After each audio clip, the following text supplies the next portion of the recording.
And we should be live. Hi guys, it's actually not been a while this time because I pretend to be a YouTuber now. I figured why not use this platform, the YouTube channel. Um, I'm kind of back, and Greece once again decided to join me for this one. Today we're going to rank the House of the Dragon and Game of Thrones seasons. Greece, what's up? We're glad to be back. We had a little bit of a big break time in terms of before the last show, and now we come Hmm. back 2 weeks later.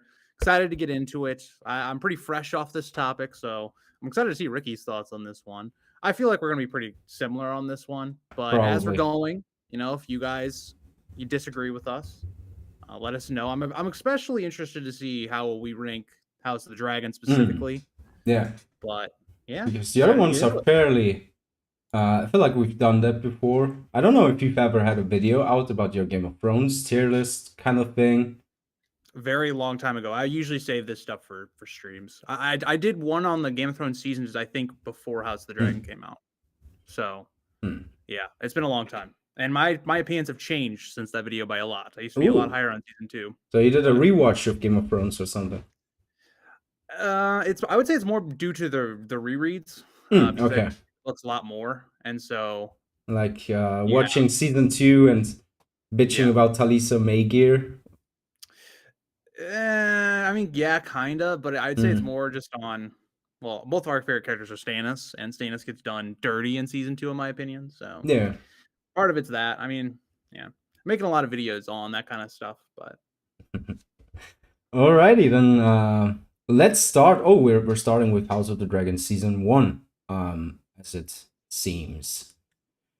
oh, okay. Greece, where I'll let you start with this one. House of the Dragon season one. How do you feel about it? I mean, I think it's very middle of the road. I think that it has some good things about it. We talked about this a lot when we were reacting to the season when it came out. It was a good foundation for the show. It just had some cracks, and especially in terms of how episodes would end, it really struggled to hit on some of the bigger moments. Like it would do all the legwork to build up the smaller stuff. And so I think that the first season for me would probably be probably B tier, maybe. Hmm. It's hard to start with this one because I think it's Yeah. much easier to end with this one. Yeah. But I'd probably for now go B tier. I think that my opinion of also is a little bit lessened based upon some of the stuff that season one set up and that season two didn't really pay off all that well, or where we left season one and we catch up in season two and it kind of feels a bit disconnected. So I'd probably go B tier. Ricky, what do you think on this one? It's a tough one because looking back, there are a few things that I've kind of made my peace with because I thought that the show was gonna be something that is very evidently not. And talking about the Kristen Cole thing, Rainey's bursting through the floor, those kind of things that I kind of I kind of pushed them aside and said, yeah, well, this is a show that's coming off of season 8 of Game of Thrones. There was obviously a huge backlash, and they wanted to have more spectacle and stuff. So I kind of I didn't really go hard with that. Whereas now looking back and knowing everything that we do, um, it leaves a sour taste. What I do appreciate about season one is everything they did with Viserys was very beautifully done, in my opinion. I really thought that especially early on with the Maesters and how that was done, like those little teaser shots that had us discussing it for a week or two. I missed that because during Game of Thrones, those were some of the best times where we discussed the small council scenes, and I really, really enjoyed that doing that for season one, especially because it felt like they were setting up something that really takes its time.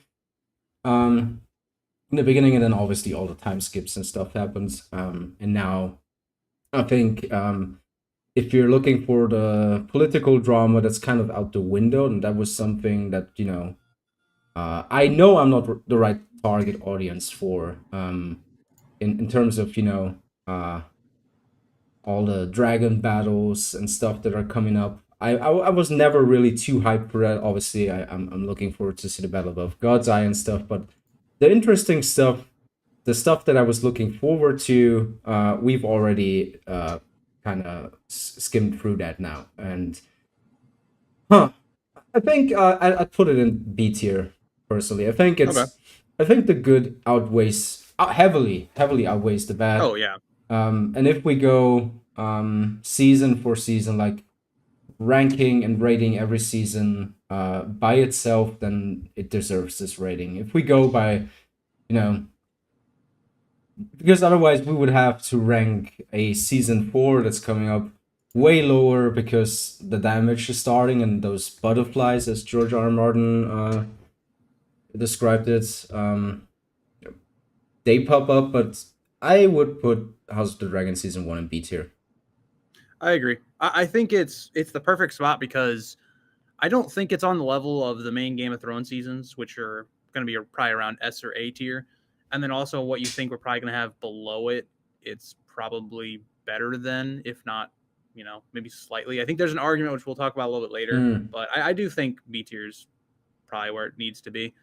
But yeah, I feel like I was a little bit critical, but yeah, I do like House of the Dragon season 1. It has a lot of good things about it. It's just it's a flawed season that's good. I really feel like if they would have given it 2 more episodes, it really could have helped, especially with some of the stuff that's being discussed in the community now. How we didn't have a lot of connection between Rhaenyra and some of the more minor characters that, well, not minor characters because now they're major characters, but for season 1, minor characters like Aegon. Yeah. And we just didn't get that. We didn't have time. Missed opportunities. You got to do a lot of things. Lots of missed opportunities. Agreed. But then again, I'm also grateful for them taking their time in the first couple of episodes with that setup in general, because they could have easily just started with the damned war and then just dragon CGI fuckery. And B tier. I'll put it in B tier. Agreed. It's also a little bit of hindsight too, because you got to remember, before House of the Dragon season 1 came out, it's like we're coming off of Game of Thrones season 8. So, you had to really get into the meat of it, and them actually taking the time to get to the war, I thought was actually a good move, like you talked about. And especially when you had all the worries, all the concerns coming off season 8, I think it was, like we talked about, I think it was a solid landing. It was a solid open to the show to establish it and propel it into the hype that season 2 had. Yeah, and they even had to fight for them to even be able to do the season in the way in which they've done it, because HBO probably wanted them to just start with I don't know, Aemond and Lucerys, so somewhere around that, probably. Yeah. So this next one, I'm very, very, very biased on that one, because this season turned me into a hardcore fan, and it was right around the time where I started reading the books. I finished them before season 5, and I just loved it. It was back then when I decided to create an Instagram account to discuss this stuff, and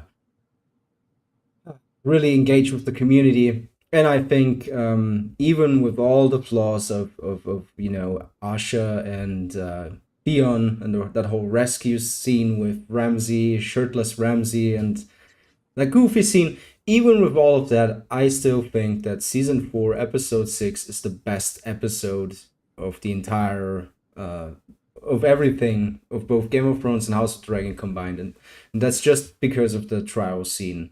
The tension, the drama, the acting, the music, Charles dance. It's so incredible. I also really liked everything they did with Oberyn. And once again, by ranking it separately, which we have to do, I'm also ignoring the fact that this was the season where they, cut Lady Stoneheart and didn't set up the Ironborn plot, and young Griff and everything that followed also has its wrongs because they didn't set it up. Those are the kind of butterflies. But still, I personally I would always rank that in S tier. And I know that this is kind of uh is it a normie or a show pleb take? I've been accused of I've gotten those accusations a couple of times over the years. I mean, Ricky, I think there's just a division on this one because I did mine. I did this basically, but I had the fans vote it, and they put it in A tier. Hmm.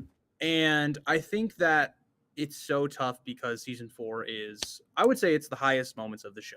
It's the show when it has some of its peak moments. It's adapting the highest moments of A Storm of Swords outside of the Red Wedding because it happens in season 3.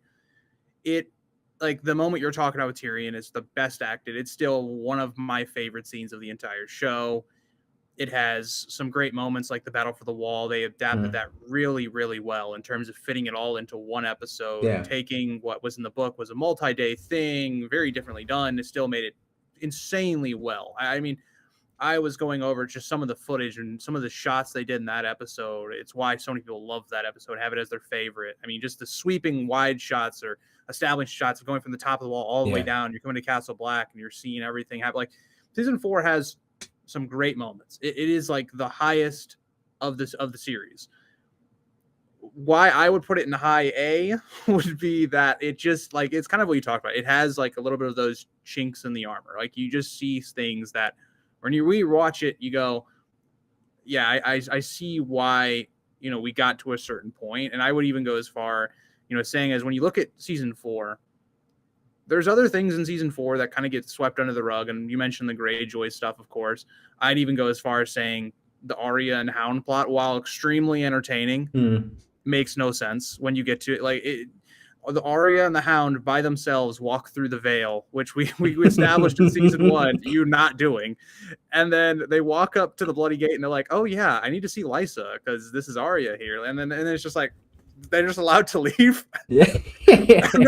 And then Arya, and then out of all the other things, the coincidences, Brienne and Yeah. Podrick do basically the exact same thing, and then they meet up, and then you have that fight, and it's Yeah. so there's stuff that's like it's season 4 is so weird because on one hand it has fantastic moments. The introduction of Oberyn in this season is perfectly executed. I'd even say the character of Oberyn, the implementation, the way that they crafted scenes and switched everything around in terms of how things happen, like even the trial is different in the book, was really well executed. Hmm.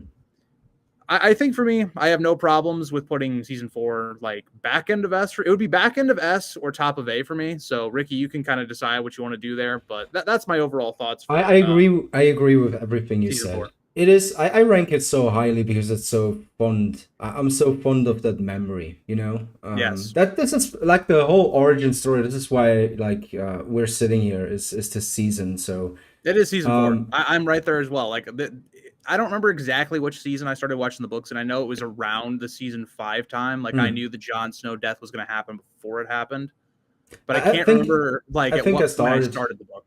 I think I started. I binge watched the first 3 seasons. Then I started reading the books. Then season 4 came out, and I finished the books before season 5, which is probably the worst time to finish the books.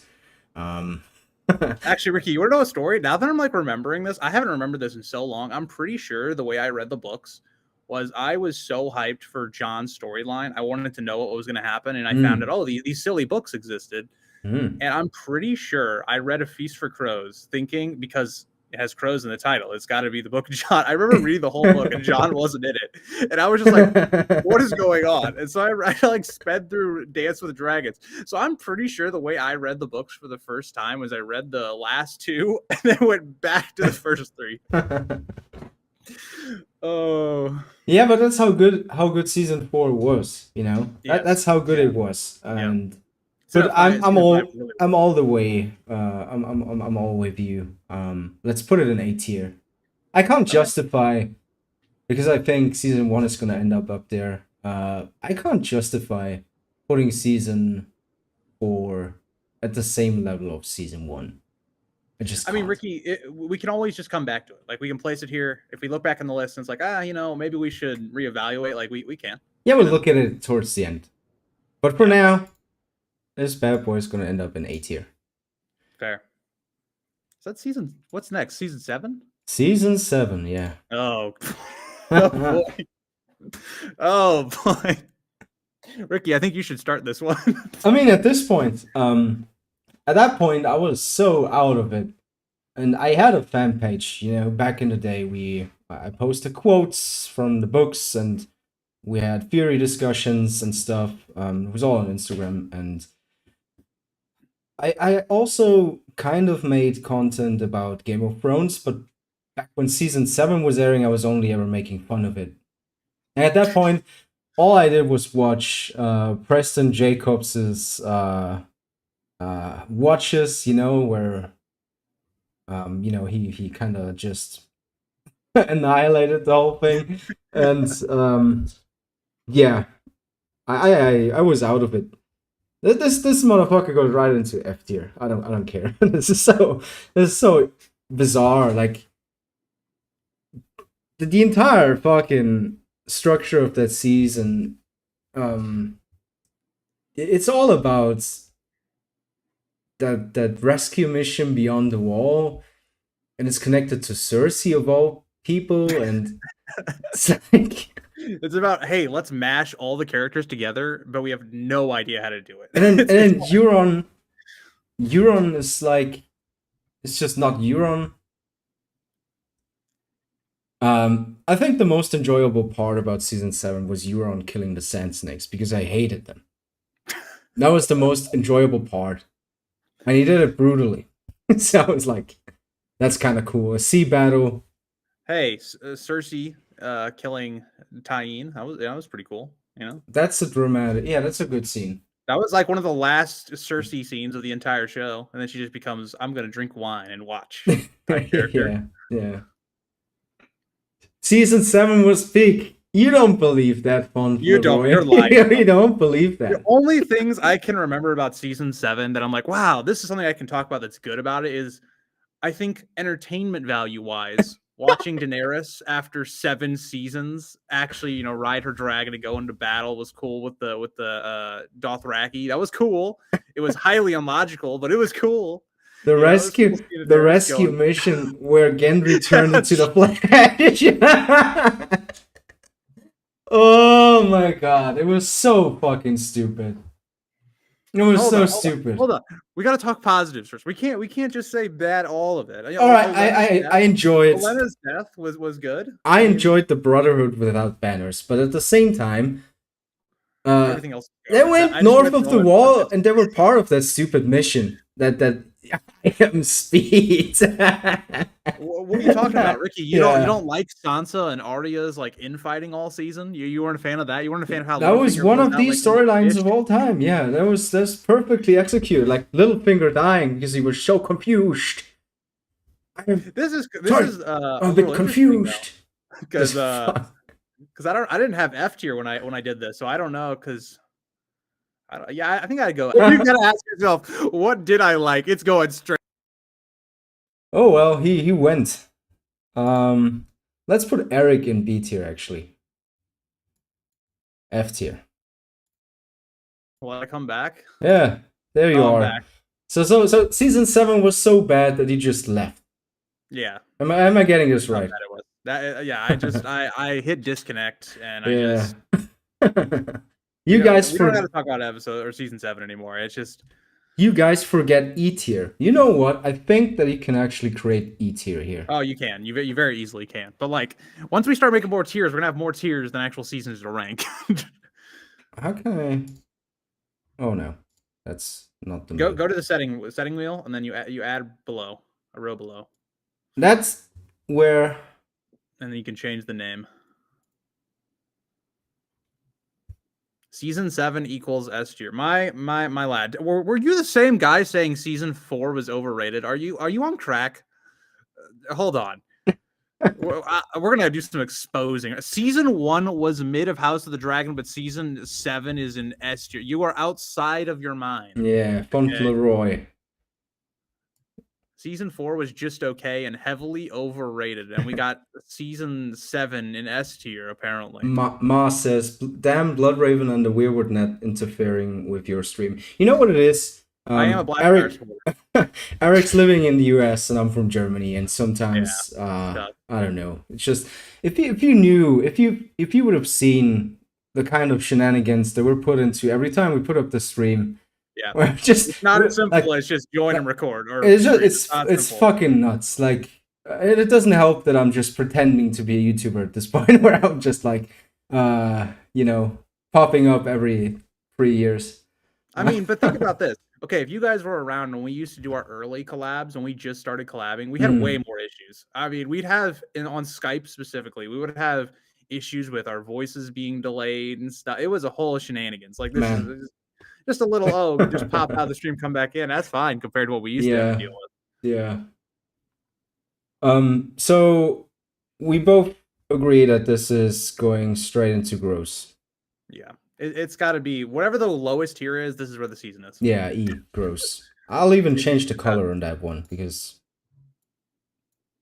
it's got to go. red. It's gross. Well, I'll let you start with this next one. All right, House of the Dragons. Okay, see, I got to reevaluate because we got a lot of tiers now. But House of the Dragon season 2. Me and Ricky were very critical of this season, and it's not aged well, in my opinion. It's a season where the first half starts out pretty good. There are some issues in the early part of season 2. Then the second half came, and it just felt like the story didn't really get going, and then we kind of had some jarring writing issues, some just baffling moments in the second part of the season. So the issue is, in terms of like its actual quality, like you look at the first season and you even look at the acting, you look at design, and you would think, okay, maybe those kind of excuses, man. It's always the same. If you look at the acting, if you look at Ramin Djawadi's music, if you look at the color grading in like a $10 billion dollar show, and even the first 4 episodes, if it was just the first 4 episodes, I'd probably be like, B, A tier, in that range. But then the last 4 come, and it just feels like, okay, Damon's plotline went nowhere, was a complete waste of time. It was my favorite arc until we get to the very last part of the season, and then they ruined it.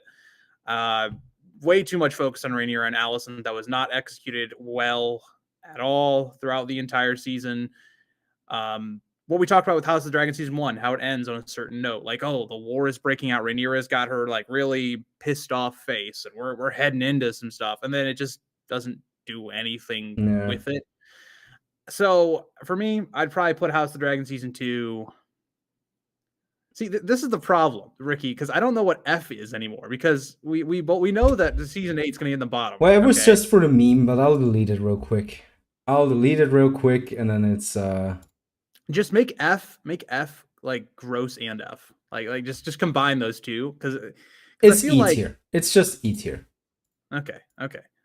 Because is that better? Feel like season 2 would be like, I don't know. It's like between C and D tier for me. I don't know. I'll let you decide on that, Ricky. I said my piece. I'm okay with it being either low end of C or in D. Thing is, I really do think that the first 4 episodes were great. I had my issues with Blood and Cheese, but apart from that, especially episode 2, remember, I keep yapping about this all the time. I got to see those episodes early, and so I hyped them up like imagine actually being honest about the stuff that you see, and you're really like, oh man, this is beautiful, it's really good. And then the other half turns out to be shit, and now you look like a shill. Now you look like someone who gets paid to say whatever just for the sake of it. And then so there's a weird component too, where I'm like, I feel fooled. I feel like they kind of had us in the first half, not gonna lie, like that meme. So I'm very mixed. I don't think this is the worst thing ever. I just think it's so bad that I'm not interested in doing anything related with it anymore. And that's also due to, that's not House of the Dragon's fault. That's Game of Thrones' fault, because I see similarities that were there with season 5, stuff that was there with season 5. and I'm just not gonna fucking justify any of this mess ever again, because I've done that for 2 seasons, and then that's where season 7 came right in, and I just gave up. So for me, House of the Dragon season 2 would be D tier. That's fair. I'll say this. I think another part of it that makes it even worse is House of the Dragon season 2 had every right to be better than season 1. It was perfect. Like, it was perfectly. The marketing was going into was great. The way that we leave season 1 sets it up perfectly. And for season 2 to be like not just worse than season 1, but I think like there's a significant drop off from season 1 to season 2. It just makes it even worse. So I Oh, don't know. But yeah, A Fury of Ice and Fire. We're talking about House of the Dragon season 2, by the way. I'm not mad. I'm not putting Game of Thrones season 2 in D tier. But you know, the thing, it sounds goofy, you know, putting this in D tier when I'm praising the first 4 episodes so much. But I think the damage that those other episodes have done are so irredeemable almost, that, you know, going forward, I have no idea how they do it, and then if they don't mention it, I'm gonna be the nerd that says, yeah, well, but you didn't address this, and it'll always be on my mind. Because if Damon now, if they go back and now all of a sudden Damon, they act like Damon had this crazy character development, I'm gonna be like, no, he didn't. yeah, he almost did. Kind of like they tried with Rhaenys in the second season, where Rhaenys and Rhaenyra shared that scene, and Rhaenys talked about war and how bad it is, and they act like I didn't watch 3 episodes, watch her blow up the fucking dragon pit, and hundreds of people dying or whatever.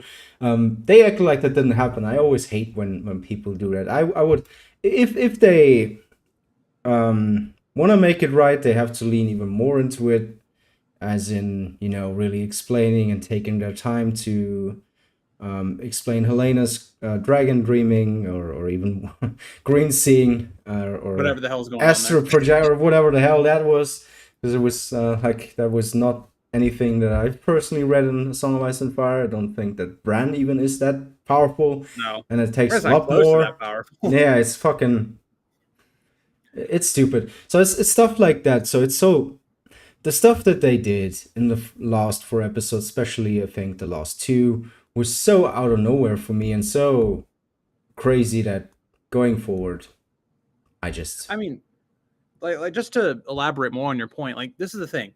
We might really like how the first 4 episodes are done, but let's say we go rewatch those episodes now, and you're sitting here and you're going, okay, Blood and Cheese. Well, I didn't hate the way Blood and Cheese is doing. Do I think it could have been better? Yes, but now let's think about, okay, well, what does Blood and Cheese mean for the story? Like, what does that do going forward? Like, Blood and Cheese is not something that is really reflected upon. It has a huge impact on episode 2, and then it just seems like that's it. You know, Blood and Cheese is not a thing that's brought up between Alice and Rhaenyra really at all. It doesn't motivate characters that much. It just doesn't have any of that huge effect. And so what we might view it as, okay, this was acceptable. You know, it was fine. Now it's like, okay, well, this whole sequence, like, okay, well, it was already, I didn't love it. And now it doesn't have a lot of impact. The same can be with every Daemon scene. Every single Daemon scene, you know, once he goes to Harrenhal, you just look at it and like, well, why should I even watch this? It doesn't matter. Completely lost what it made it special, which was the human aspect, the exploring his psyche and his character and motivation, his development. He lost everything. Like, once you make it where you have a character be driven solely by prophecy, but it's not something that, you know, he's striving towards, but it's his whole motivation. You know, for example, the whole Azor Ahai shtick thing works because it drives the characters towards something. Whereas now, oh well, Rhaenyra is my savior. Okay, I guess I'll change. Agreed. And the road is lost. The road is lost. We had that road, but it was torn down. It was completely ruined. So yeah, House of the Dragon season 2, D tier for me. What about you? I agree. I agree. I'm cool with it in D tier. It's where it ended up with community when they voted, so I have no problems with that. Well. Oh no, we're really hitting a stinker patch, huh? Yeah. Well, it means the end of the stream will be good. We'll end on a positive note. This season is so bad that whenever, like, people in real life, whenever I like get caught up in like a conversation about Game of Thrones, because some people, especially now with my new job, I'm like social media and stuff is now my job. Now people obviously they've known or they know about this channel and stuff. When they talk about the season, or when they just hear Game of Thrones, they're like, yeah, but the last season sucked and it completely ruined everything. This opinion is so mainstream that I think putting it anywhere else apart from E tier would be seen as like there's no crazy. discussion that needs to be had. Yeah, I mean, there's like I wouldn't even say a handful. Like there's Brienne getting knighted seen as good. I'm struggling to find anything else I enjoy from season 8. I mean, I liked episode 2. My hot take about that whole thing is that episode 2 of season 8, it doesn't do anything for season 8. But I think it's the best episode since season 4 of Game of Thrones. That is my hot take. That's a very hot take. I stand by that. I was said that I was very character driven, very focused on the. Even if they played the do you remember this about season 2? I like episode 2 in terms of I think it does a good job of setting the stage for episode 3. But then when episode 3 falls flat on its face, it doesn't reflect well on episode 2. Like I think I would reflect a lot better on episode 2 if it built to something in episode 3. Like if all that tension boiled over, like there was actual stakes. We weren't seeing the White Walkers hug people. Like I don't know. Thing is,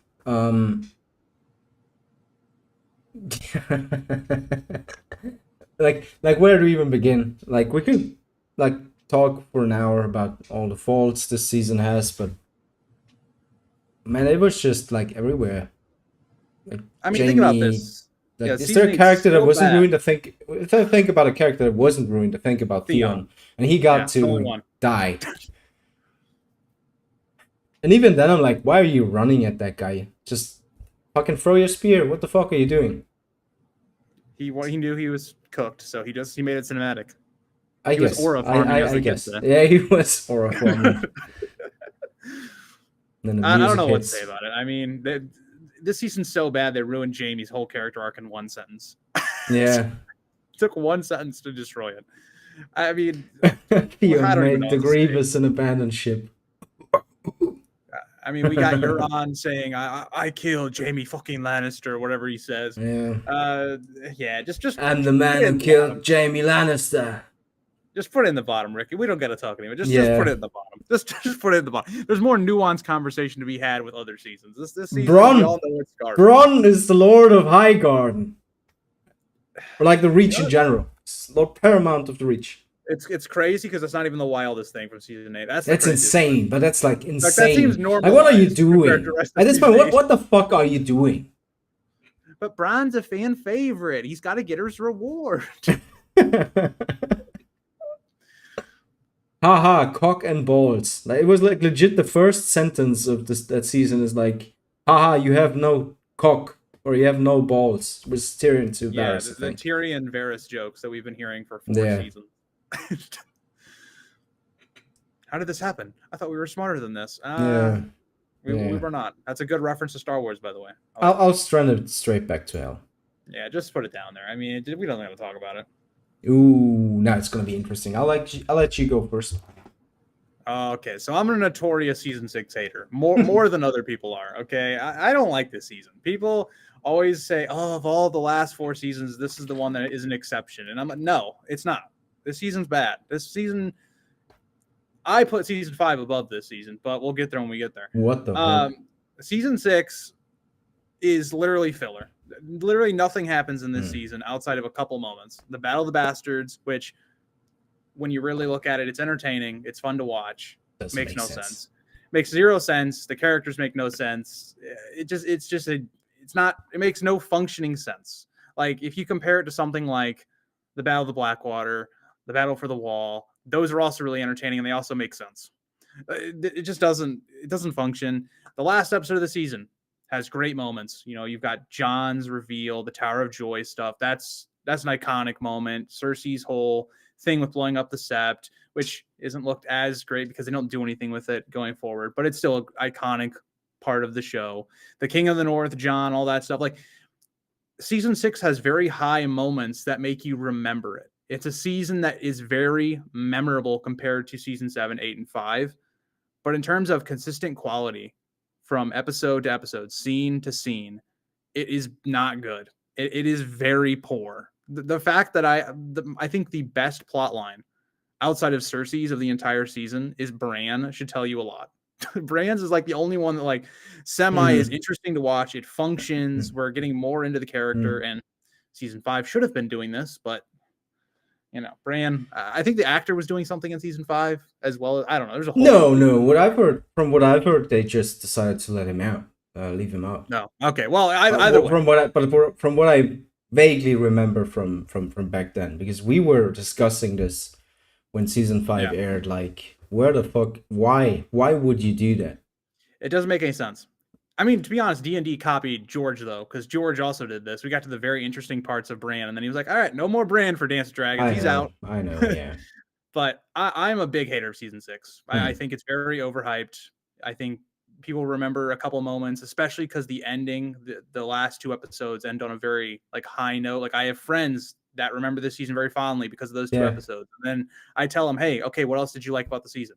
And they can't say anything. So yeah, I'm not a big fan of season 6. I would still put it in C, but I mean, if you look at that season, it's basically a repetition of season 5. Like the key points there, you have a battle in the north, you have a battle at Marine, King's Landing, everything still revolves around the Faith militants.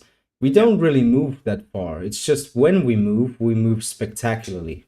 It's just like big explosion, like literally. That's and it doesn't, like the smaller quiet scenes, they're not as good as they were. What else is in season 6? What is Jamie? Yeah, they didn't know what to do, so they decided to then go back and do that whole river run siege plot, which was kind of good. I think the scene that Jamie and Edmure have in the tent is incredible. That scene that they have in the tent is incredible. It's a good scene. Well, because they actually adapted the book. Yeah, it's like they chose to adapt it for once. But Blackfish was kind of cool. But I'm all with you. But I'm not even sure if I would rank it in C tier. I think it's I would rank this. I personally rank season 6 in D tier because of the that's fine. Everlasting. This is kind of the season where they decided that fuck politics. We're not doing that anymore. We're just gonna do a big explosion. If you think about it, they actually they had all the political drama explode. Well, yeah, the whole it goes to the whole idea of season 7. Season 7 was we have to mash up all our characters. They didn't know how to do that. They also, in season 5 and season 6, really started trying to kill off characters to try and condense the plot. And the Sept explosion was for that reason. Kill off Marjorie, kill off, Mace, kill off everybody that is of relevance in King's Landing and just move on. It's kind of it's almost even insulting, It's like it's how can you not remember what made your series great? They didn't care anymore. That's the whole point. Yeah. Like it's like Ricky, so you're doing your projects, right? You're doing your short films, stuff like that. It would be like, okay, if you scaled up and you were putting a ton of time into your short film, and then all of a sudden you were like, okay, let's just take a break. The next 2 short films, not as much cast. We're gonna spend less time writing scripts, rehearsal, all that stuff. That's what the later seasons are. There's just less effort put into it. It's less love. There's just Yeah, well, I would put this one in D tier. I think I would put this one in D tier, but I would also be fine to put it in C tier if it's a C minus. So Ricky, I do want to ask then. So, do you have season 6 above season 2 of House of the Dragon? Not really, because I don't think season 6 has one episode that is as good as episode 2 of House of the Dragon season 2. But then again, I think that is actually like one of the best episodes ever. It's a hard season. Season 2 of House of the Dragon is a hard season too. It's a very hard season. I could still go on about it, but it's would be that I just care about the characters way more in season 6. So I have more personal investment with. So when they actually have good seasons, they matter more to me because season 2 just like season 6 ends on a note where you're still excited for season 7. That's true, and it sets it up well, and they explore some things. It doesn't age well because we don't do anything with like John being Rhaegar and Lyanna's, but I don't know. I mean, like this is kind of that area where I kind of feel like season 6, House of Dragon, season 2, I could kind of go either way. It just depends on the day. But Ricky, I'm down for wherever you want to put it. To be honest, I know when Community ranked them, they had season 5, season 6, and season 2 House of the Dragon all in the same tier. So I think all these seasons that is what it's that is basically the same for me. I think. Oh man. Looking back at it, like when it was actually airing, I remember having a great time. Not in terms of the quality, but once again making fun of it and like all the inconsistencies that added up was just I don't know. What are you guys saying? Let's read some comments. Let's hear it. Where should this one go? C tier, D tier? Oh hey, the advocate's here. You guys are streaming? Why am I just now finding out? We were very spontaneous about it. Yeah. Eric has to endure a lot with me. That's okay. My schedule's tight. But we made time today. Wow. But we have fun. We do. Episode 2 was great too, though. I think season 6 is better than season 2 of House of Dragon for investment in the characters only. Plus, the final episode was a lot better. Season 2 final episode is one of the worst in the franchise. Yeah, I agree. That honestly like explains my reasoning for season 6 higher, but oh, it also has. I can see the opposite though. I can see the opposite take of like House of the Dragon season 2 had better writing at points than season 6 does.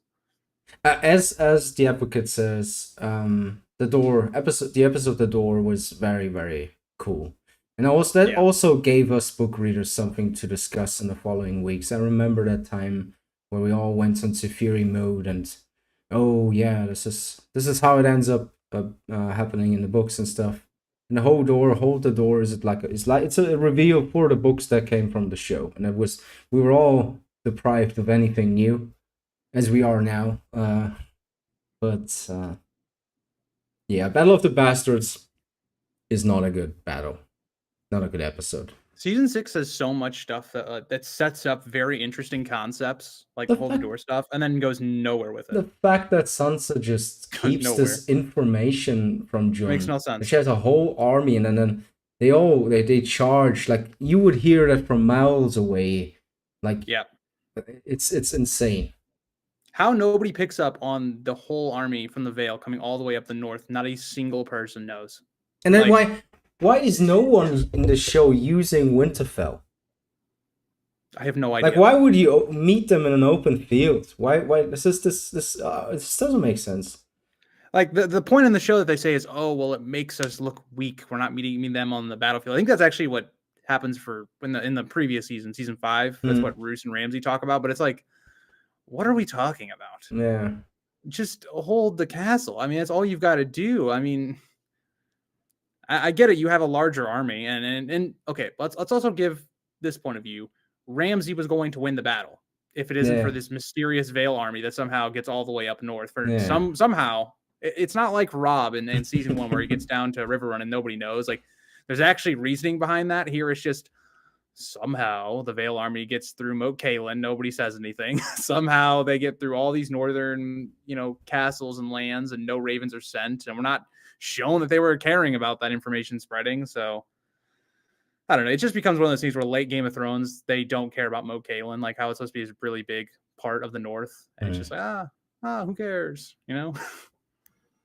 JC, that is my take as well, but we'll discuss when we get to season 5. I can't. I personally can't rate this higher than D tier, I think. I can't rate this higher than season 2 of House of the Dragon. Then you put it there, Ricky. You put it there. Alrighty. Do what you got to do. There it is. This is my villain origin story. Season 5 of Game of Thrones is my origin story.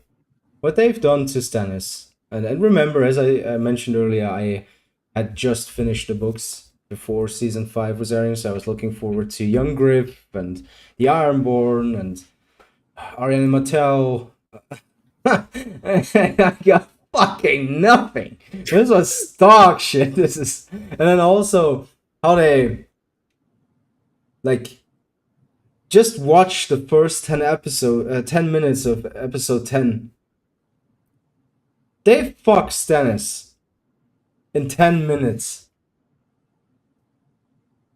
Your wife killed herself.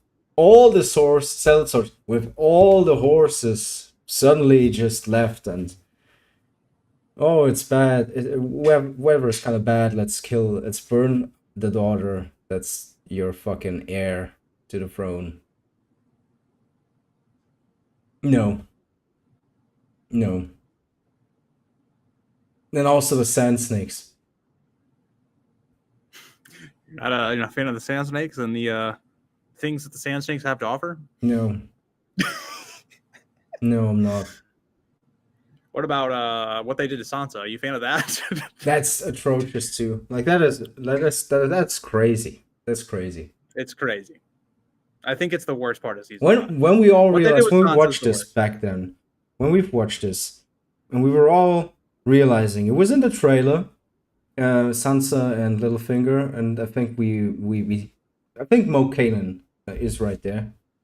And we figured that out when the trailer dropped. We're all like, she's not gonna get the Jane arc. No, there's no way they're doing that to Sansa. There's no way that they've done it. They did it. For me, season 5. For me, season 5 belongs with season 7 and season 8 in E tier. Oh, we're gonna have some big disagreements on this one. I am not nearly as critical as season. I think season 5 is definitely not good, but I think season 5 is the last season that feels like Game of Thrones, and the plots that they actually adapt from the book. In terms of Jon's storyline, solid throughout. They, for the most part, adapt the book pretty well. Daenerys' arc, I think, is better in the show than in the book, because at least in the show, she doesn't dominate screen time, whereas in the book, she has a lot of chapters, and a lot of them can very much feel like they need to be combined together. Seeing Daenerys being able to, you got to read this, Ricky. Season 5. Hey, what's going on? Thank you. Season 4. Dick. I guess. It's all about dicks in this show. Yeah. But yeah, continuing on, I just think that in what they actually adapted from the book consistently feels up to Game of Thrones quality. It's the stuff that they didn't do. It's the stuff that they did with everything you mentioned. All those things, I have the exact same criticisms. They're all not done well at all. But it's so, like, season 5 is the most inconsistent season, I would say, of all the seasons here, because one episode you'll have focusing on, Jon's storyline, Stannis' storyline. You'll focus on Daenerys, how they sped up Tyrion's arc in season 5 from the books, which I absolutely think is a great change outside of not getting young Griff. Like, them going, okay, we're going to skip all the low points of Tyrion in A Dance with Dragons. We're gonna skip all the slavery stuff. We're going to skip him and Volantis.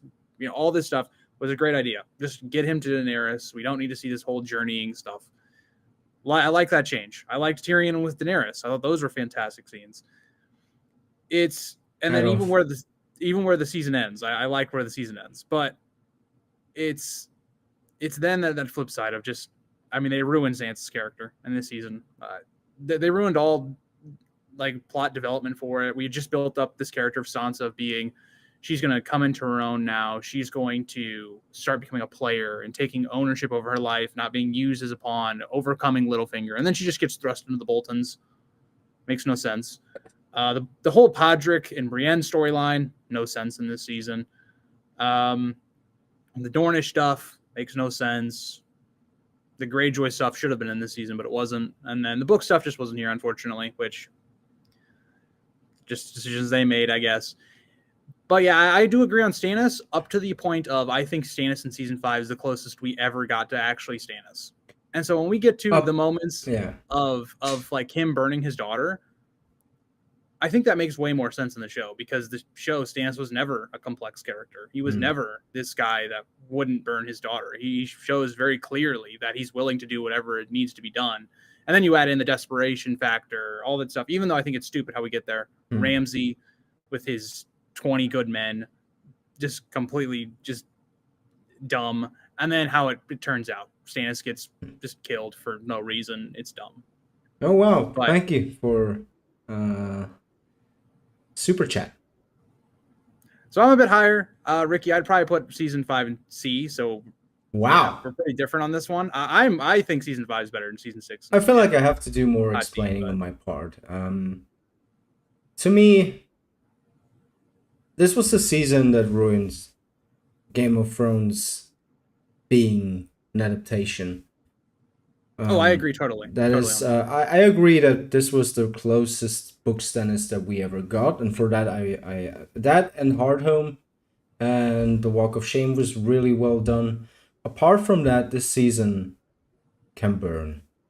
I hated everything they've done with Dorne, with Jaime, like putting Jaime and Bronn on this stupid rescue mission. No Ironborn, no young Griff. I didn't like the Dany and Tyrion scenes. Like from that point onwards, every time Daenerys opened her mouth, it was something that was written for a Daenerys Targaryen HD 4K Fire and Blood wallpaper edits fucking fuckery. It was never like normal dialogue, and there was so much that they could have pulled from because she's such a complex character. But all she did was like putting on highlight speeches and talking about this one spins and that one's on top and on it goes. I'm going to crush the wheel and stuff, which is so sad. And then they completely fucked up Sansa, one of my favorite characters in the book. Completely fucked up her development to the point where we didn't even mention this for season 8 because the season 8 is so stupid, but her being proud about what happened to her and being like, this would have never happened if I would have never succeeded if Ramsay didn't, grape me. It's fucking insane. Yep. And then I don't know. I'm very, very. I hate this season, and I think this is the season that I've maybe rewatched once. I've watched the episodes probably twice, and yeah, I hate this season. I would put it in E tier, but you would put it in C tier, right? I'd put it in C tier. Let's meet up in the middle. Whatever you want to do. Also, I'm going to address something while you figure out that. The Big Bang Theory asks or says the Tyrion journey is the best part of Dance of the Dragons. Grease. Are you joking? If that's your take, we don't read that book the same. Some of his chapters in that book are the worst of the series. If I'm like ranking wherever horse go, I'm ranking where like all the chapters are. His chapters in Volantis are the worst of the series. They are terrible. I am a hater. Tyrion is good with young Griff, and then after that, I'm just like, okay, I don't want to read him anymore. I'd rather just skip. The Advocate asks, which do you hate worse, Game of Thrones Season 5 or House of the Dragon Season 2? Definitely Game of Thrones Season 5. There's more investment. But also, like, I just finished reading the books. I went into this expecting this book to be adapted. It wasn't, and it was bastardized. And yeah. I mean, they really goofed up in terms of trying to put two books into one season. Like they took what plot lines they liked and they were like, okay, let's just shove them into one season. It just didn't work. Yeah. I mean, outside of a couple, like Cersei's plot line was good. It had hiccups in it. Like some of the stuff in terms of how Loras gets imprisoned in terms of he has this birthmark was kind of dumb. Yeah. Oh, it looks like Dorne. Yeah. It's like okay, you're also what, the squire or whatever. And it's also so stupid to portray Loras like that, you know? Fucking kick-ass soldier. Agreed. It's like so stupid. And okay. I also gotta address something. Yes, okay. I'm glad you were joking because you had me worried there for a second. The Big Bang Theory and your take on Tyrion. You had me worried there for a second. Yeah, The Advocate. Remember Jaime and Bronn going on an unnecessary comic relief adventure where they had that fight scene and Jaime almost gets killed and then he puts up the hand and it because it's out of metal. Anything with Dorne is bad. Which is a lot of season 5. That's not that much of season 5. It's Rick. Too much, bro. They should have cut I've been clipping the episodes. It's like in the middle of the season, there's like an episode or two that's like focuses on Dorne. And outside of that, it's kind of. Man, I'm a certified season 5 hater, so I would. I totally get it though. I totally because it is where the show died. It's not where it died in terms of popularity, but it jumped the shark. The show, it just went off. It never became the same after this season. It's what I think. It's what I think. House of the Dragon season 2 is going to be for House of the Dragon. Exactly. That is why that is my gripe with House of the Dragon season 2 or House of the Dragon in general going forward is the similarities to season 5, where you're watching some of this stuff and what I did back then was, well, don't worry. In season 6, Lady Stoner's gonna pop up and the Ironborn. Oh, did you hear about Euron getting cast? And then we would get really excited about Pilou Asbæk playing the guy, and then we watch the first scene and it's really good actually on the bridge, and then hyping yourself up every week for something that's just not gonna happen. It's just like, I was very young back then. I was like the beginning of my 20s. I'm about to hit 30. I'm not gonna do that shit anymore. I'm gonna watch this. That.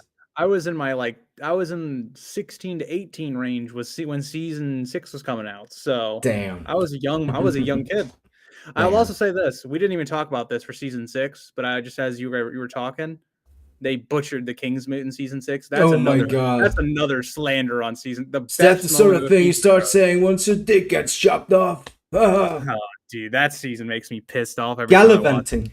You know, when that's exactly the kind of... They were mocking Theon in that scene for using the exact same speech that they use in A Song of Ice and Fire. Just because you decided that you're better and the way in which you write is better than the dialogue that George R. R. Martin pulled off, you don't have to throw it at us because we're fans, you know? I saw that as... They did it twice. I took that scene as like a dig at...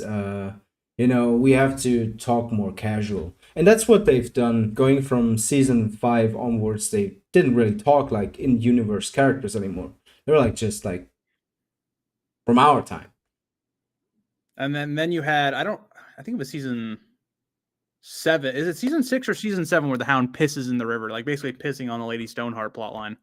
I don't remember which season it was. Is. Season 6. Yeah. So it was like close to the end of season 6, right? Because that's when he joins up with the Brotherhood. Yeah.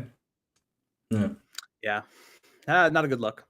So let's meet up in the middle, because I can see me being unreasonable because of my very biased hate for the season, and I think it's on par with season 6 and season 2 of House of the Dragon. It's not on par with season 7. It's not as bad as season 7 or season 8. So you put it where you want to put it. Just kidding. Here it is. I don't think we're gonna have a C tier. It's gonna be no C tier. Oh, that's okay. I don't think so either.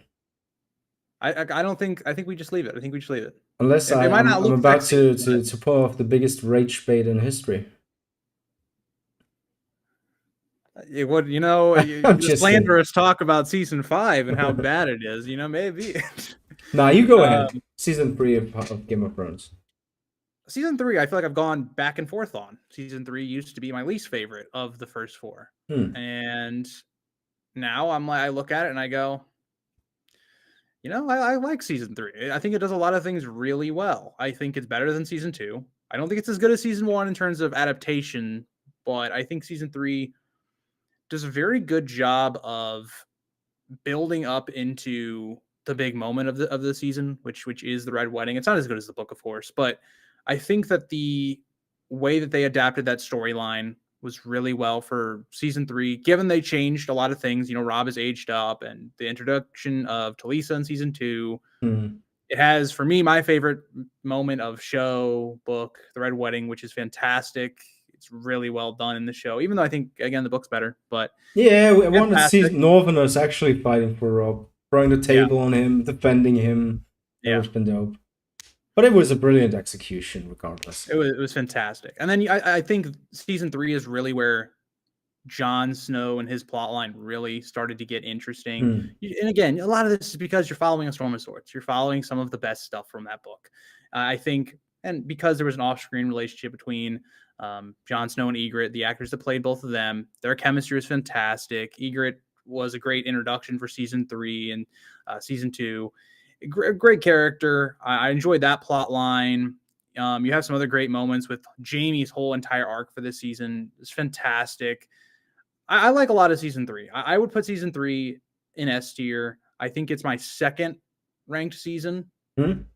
but I don't know. I could gush over season 3. There's not a lot I look at season 3 and go, it's bad. I think season 3 just, I like other parts of season 1 ahead of it. But what do you think, Ricky, on season 3? I think I'm with you there. I wasn't too much of a fan of Talisa and that whole change. It kind of robbed Rob of that doing the honorable thing. It was the other way around where he didn't do the honorable thing, but Yeah. now in the book context he did, and I think it just doesn't work as well, but it still worked for the show. Wasn't too bad. Obviously like Talisa, but that's a season 2 problem, roaming around the battlefield and stuff, and Yeah. it's kind of crazy, but this is Hollywood stuff. This is something that they do. I really like this season, and I think the focus that we get on Rob, in contrast to him obviously not being a POV character in the books, is really good. Like I remember people really being like Rob Stark fans in a way that they wouldn't have been if we only ever got to see it through Cat. I'm one of them. Rob's my favorite character in the show. Yeah. So I'm one of those people. I'm fine with putting it up in S tier. Actually, I would have done the same for season 4, but we talked about that. I would. I would have peace. I would peacefully do it. Like, yeah, I get it. I mean, I'll say this as well. Season 3, I think, has some underrated moments we didn't even talk about. Just, the King's Landing plot is in its building phase, in terms of season 2, you have the big stuff with the Battle of Blackwater. Season 3 is kind of like your retooling phase while other plot lines are growing into it. There's some still great scenes with Tywin being there, with Tywin and Tyrion. Yeah. You just think about this, the whole speech of Tyrion never getting Casterly Rock, all that stuff. Fantastic moments. It's just season 3. I don't look at it and think like it has a clear weakness. Yeah. There's something that comes to mind. Like season 2, when we talk about season 2, there's a clear weakness that we can talk about. But yeah, even when we talk about season 4 as well, there was like stuff that we looked at as being weak points. I just don't think season 3 has that. I don't think it has one. Up there. I like it. I like it too. I think this is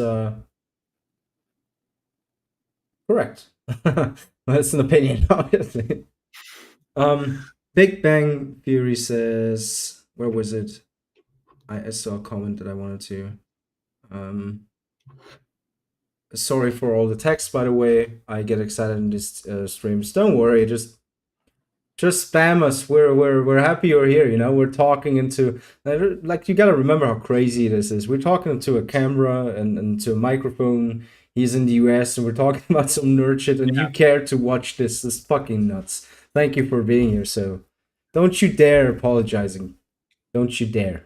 We'd rather you talk more than not talk at all, because live stream is Exactly. so much more Exactly. fun when you have more people, especially when you're by yourself. Especially when, if it's just you and you don't have anybody else to talk with. Like Ricky, it's like if there's nobody in here, it doesn't matter because we'll just be talking the whole time. Yeah. But I mean, if I'm like alone and I'm in a live stream, like I'm just talking to a camera. There's nobody else here. It's just I'm Yeah. just talking It's to a camera. So if nuts. there's nobody talking to, interacting in chat, I mean, so talk away is the moral of the story.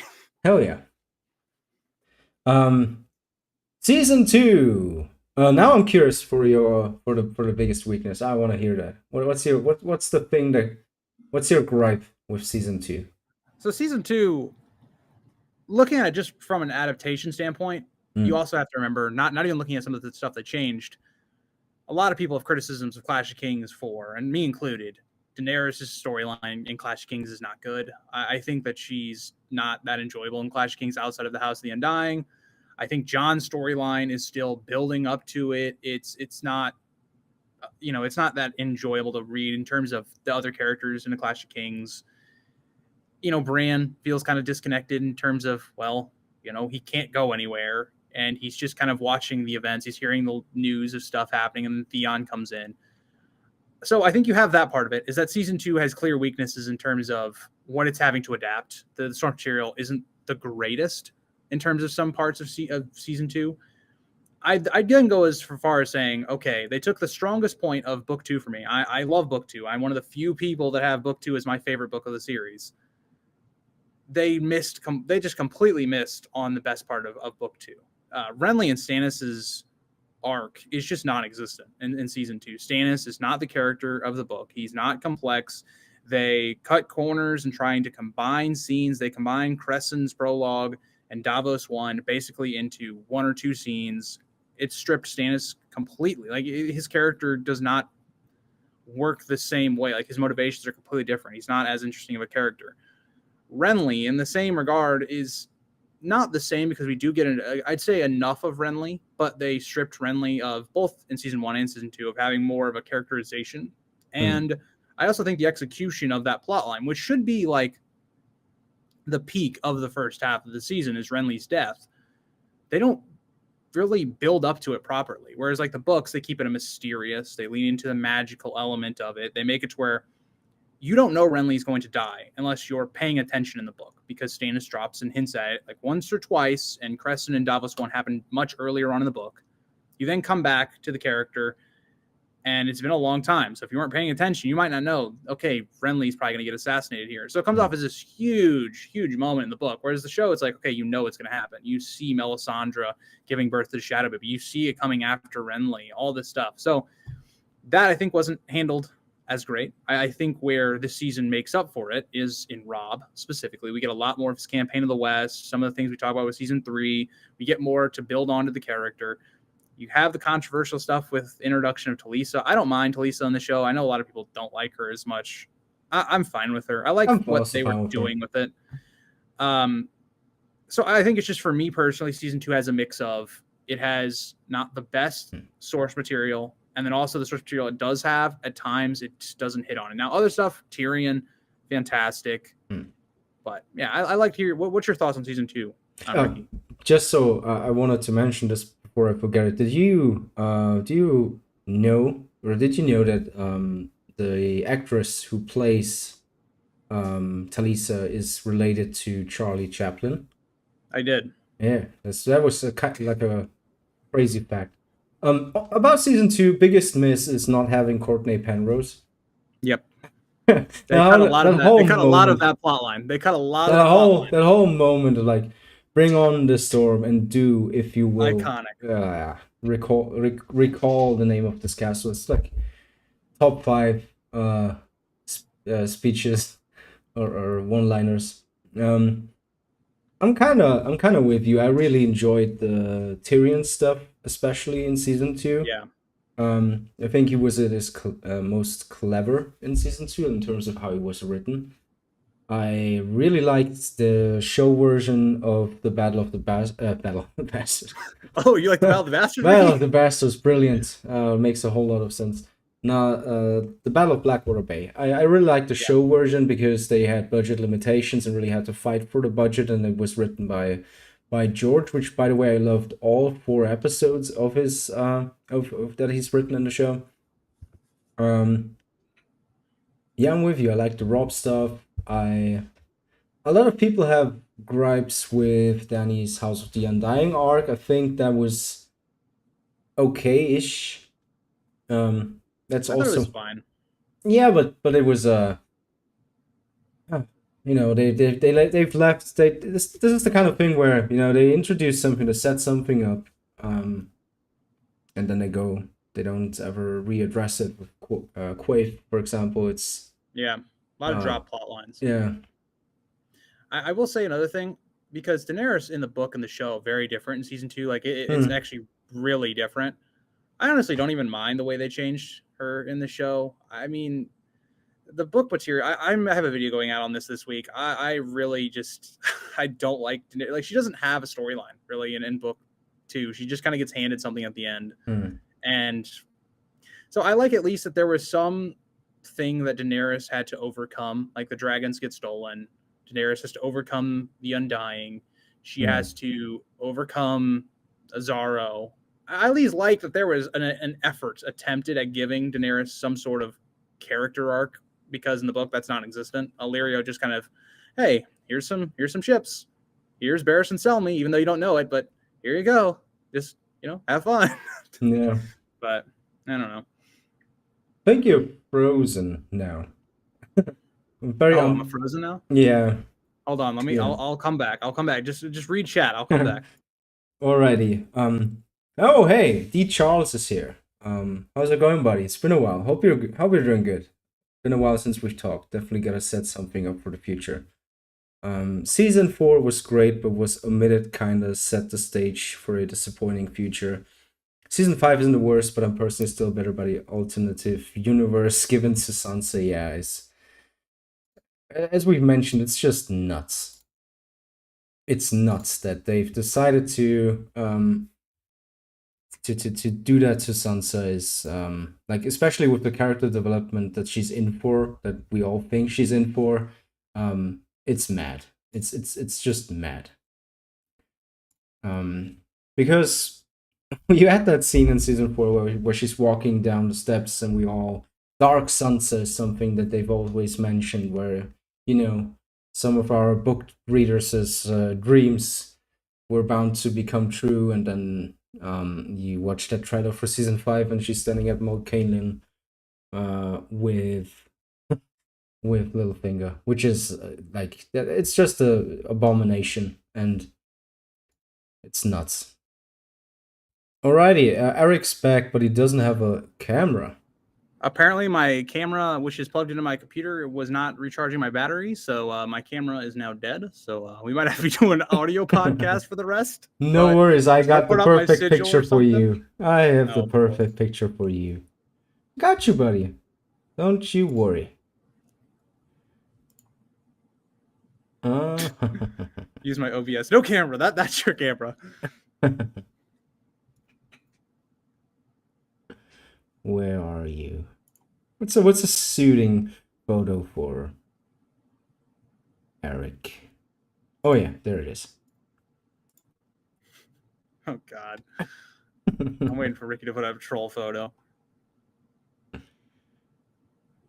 Ricky, what did you come to on your conclusion on where you're ranking season 2? I would rank it in A tier personally. Yeah, I would as well. Would you? I would put it probably for me personally. I'd have it below season 4, but you do whatever you. That's a good one. That's me. That's me, Yeah, guys. it That's is me. you. That's literally you. It's me. As I said, I think season 4 to me is an S tier, but that's just purely because of personal reasons and stuff. Fair. I'll put it in A tier, or do you want to put it in B? I'd put it A tier, right behind season 4. I don't think it's in B tier. I think season 2 Yeah. is better than Oh, season definitely. 1 of House of the Dragon. So Last but not least, the greatest season of, in my opinion, one of the greatest seasons of television history. Season 1 of Game of Thrones. Just perfect, and the way in which they adapted this while not changing much. There are bits and pieces, but it's perfect. It is that is a Game of Thrones in television format. I agree. It is the perfect adaptation. I think they added great scenes that complemented the book material fantastically. I think that the only scene of season 1 I do not like Mm. is the Littlefinger like weird brothel scene. I don't remember if it happens right Yeah. before or after Ned and Cersei Mm. like meet. I hate that scene. It's so awkward to watch with Mm. people. It's so weird because Littlefinger's just like mustache twirling. Oh, I'm gonna fuck them. Okay, this is odd that we're placing this right before Play with her arse, and he keeps Yeah, changing his accent during the earlier seasons. Keeps yeah. going back and forth with this. I don't know. I've definitely come to appreciate season 1 more and more as we've Mm. gotten further away from it. I think that I used to sleep on season 1 a lot more, and now I've just kind of, especially doing my Game of Thrones reread, and that's something where it's when you're taking such a hard look at the books, Yeah. and you also have already the show in your head. I watched season 1 before I read the books. You just go and you're just like, wow, D&D, great change here. This was great. They adapted this perfectly. Yeah. They did away with this when they needed to. They cut down Catelyn getting to the Vale, which great move because that chapter goes on forever, and it needed a little bit of a condensing. It's so crazy because this is the polar opposite of like season 5. They did Mm. every single decision that needed to be made to adapt the source material perfectly. It's just Also, the the way stuff that they've it goes on. added, the scene with Robert and Oh Cersei was yeah. very well done. Yeah, that was. Actually, hold on. I have very, very small complaints of season 1. Hmm? Season 1 does not set up Stannis well at all. Yeah, Whereas it's like the just book a sets him up a lot sentence. better. Yeah. Yeah, You would be forgiven for not even knowing who Stannis is at the end of season 1. yeah, Like, totally. because he's only name dropped once when Ned's like, okay, deliver this letter to Stannis. He should be the Hmm. heir. Or he should be the next person on the throne. So I could definitely see somebody that's never watched or never read the books being like, okay, there's Renly. Is that the guy who's going to become the next king? Or what's going on here? Tactical asks, y'all think we will ever see the shitty pilot they deleted? I would love to. I would love to see the other actress that played Daenerys. I don't know if I'll ever see it. I mean, I'd like to see it. It'd be great for Yeah, content. But yeah, yeah. I don't know. Same I with don't know. Blood If they haven't Moon. released it by now. I don't know why we see it. Same with Blood Moon. I would love to see that. Like they've Yeah, wasted $30 million. Just put it out on like a Blu-ray or something. People will buy it, get some money back. agreed. Season 1 is the best season of the TV show, near perfection. I agree, JC. Yeah. I agree. I think that for me, we didn't even really talk about where I'd place it, but it'd be number 1 for me. Yeah. Let me also rank them in terms of, best to worst in the order. I think we already did that though, didn't we? We should be good. Did we? Is House of the Dragon season 2 Oh better? wait, yeah. I was kind of letting you just do what you wanted to do there. I think season 8 is definitely worse than season 2. So, yeah, this was right. Yeah, for me personally, this is the right order. Even I would confidently say that that's my list. Oh yeah, I'd be a little different, but I think it's a good list. What I would think you it's a great do? list. What would you do differently? Season So 5 I would like be. I would have season 5 above. I would say at the very least I'd have season 5 above season 6. Hmm. But outside of that, I mean, it gets a little tricky because we added another tier, so it's like we don't have anything in C. Didn't I delete that? So like let's say for instance, if you moved up season 2, 6, and 5 to C, and then had the bottom ones in D, it would still function the same. It would still be in the same order. We would just have different like So letters if I next to go it. ahead and delete this row and then Yeah, rename that to there C. you go. There you go. That looks a lot sexier, Ricky. It looks a lot nicer. Oh, graphic design is my passion. Yes, sir. See, now it looks nice. We got everything in every tier. You know, it looks good. Greece looking a bit different today. Well, I Yeah. aged a little bit. Well, And look at it. Look at you it. know, Abomination. The guy does not want to be seen. some would say this is my face when somebody talks about Ned and Ashara. You know, this is just I didn't even notice. Like, imagine if you just walked into the stream and that's the picture for you. It's like fucking nuts. that is what I look like. I go out in public like that. So just to get this on the record, because I want to do that, this would be my list. Okay. This would be my list. I would totally be fine with that.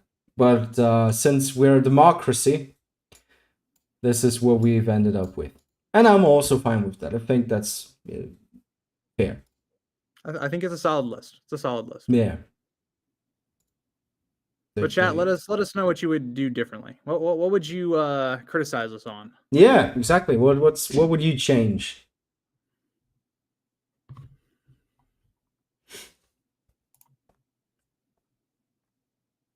Greece finished the books. You want me to write the books? That's never happening. You know how no. Hot D season 1 is S tier in my opinion. We talked about this, PK. That's a take. It's just not the take I have. I love that you like that season a ton. Wow, it's better than Game of Thrones season 1. I've never heard anyone say that. That's new. Everybody's entitled to their own opinion. Fuck yeah, of course, yeah. Immediately ruined it. Hey, that's like my catchphrase for live streams. But yeah, I think that's gonna be it for today. I'm totally fine with our list, and yeah, Chris. Yeah. Anything Here's what else? we should do, Ricky. They're saying I should write wins. Here's what we do. Me, you, JC. We just make the council and we just write it. Nah. It'd be perfect. We can totally write up to George's level. This guy, of course. He's never written anything. Yeah. Totally can do better. I hate how nowadays like all these random offers now come at George and they're just salty. Which is fucking stupid. Like they're just mad that George is usually way more famous, has written way better stuff than they have. They're just mad. They're just mad. Yeah. But yeah, I think that's gonna be it. Thank you so much for watching. I hope you enjoyed this stream. This will be up because I never mentioned this, or I barely mentioned it. This is gonna be up on Spotify as well if you prefer the audio only version, so you can watch it or listen to us while traveling. Gonna be up soon, so definitely hit and subscribe to that and check out the Greece Goblins' channel. He's on the road to 10K. We're on the road, baby. So awesome to see. Very well deserved, and yeah. Thank you. Oh, of course. And we're gonna see you in the next one. Bye-bye.